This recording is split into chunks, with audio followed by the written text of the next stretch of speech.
নিয়মনীতি না মেনেই নরসিংদীর মহাসড়ক দাপিয়ে বেড়াচ্ছে সিএনজি চালিত অটোরিকশা সহ বিভিন্ন ধরনের ৩ চাকার যান।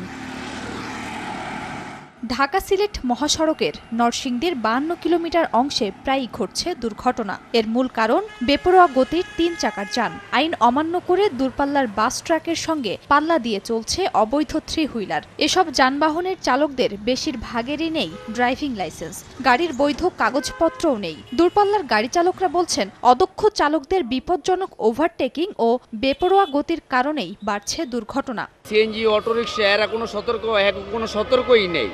এগো কারণে আরো দুর্ঘটনা হইতেছে। আইনগতভাবে কিভাবে চলতে হয় এটা তারা জানে না। অ্যাক্সিডেন্ট হয় আপনার সিএনজির জন্য মনে করেন বড় গাড়ি আমরা টানে আছি, ঠিক আছে, হঠাৎ করে বামেতে ডাইনে ঢুকায় দেয়। আমরা চাই হাই রোডে মনে করেন এই সিএনজিগুলো না চলক, বুটবুটি সিএনজি রিক্সা এগুলো না চলক।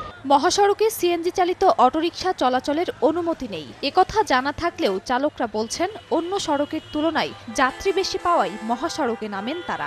আমাদের ৩ চাকা নিষেধ, রুগী ছাড়া ভাই আমি আসি না ভাই। না, আমাদের তো ড্রাইভিং লাইসেন্স নাই। বিআইটি বর্তমানে নাম্বার দিতেছে না, যার কারণে আমরা লাইসেন্স করার সুযোগ সুবিধা পাইতেছি না। আমি চালাইতেছি। আর কর্তৃপক্ষ বলছে, মহাসড়কে থ্রি হুইলার বন্ধ ও চালকদের সচেতন করতে নিয়মিত কাজ চলছে। আমরা মাইকেও প্রচার করি যে মহাসড়কে সিএনজি চালাবেন না। সিএনজি সমস্ত গাড়ির ব্যাপারে আমরা বলি যে কাগজপত্র আপ টু ডেট করেই রাস্তায় গাড়ি চালানোর জন্য। ঢাকা সিলেট মহাসড়ক হাইওয়েতে যে থ্রি হুইলার চলাচল করতেছে, কিন্তু ওটা আমরা প্রতিরোধ করার চেষ্টা করতেছি।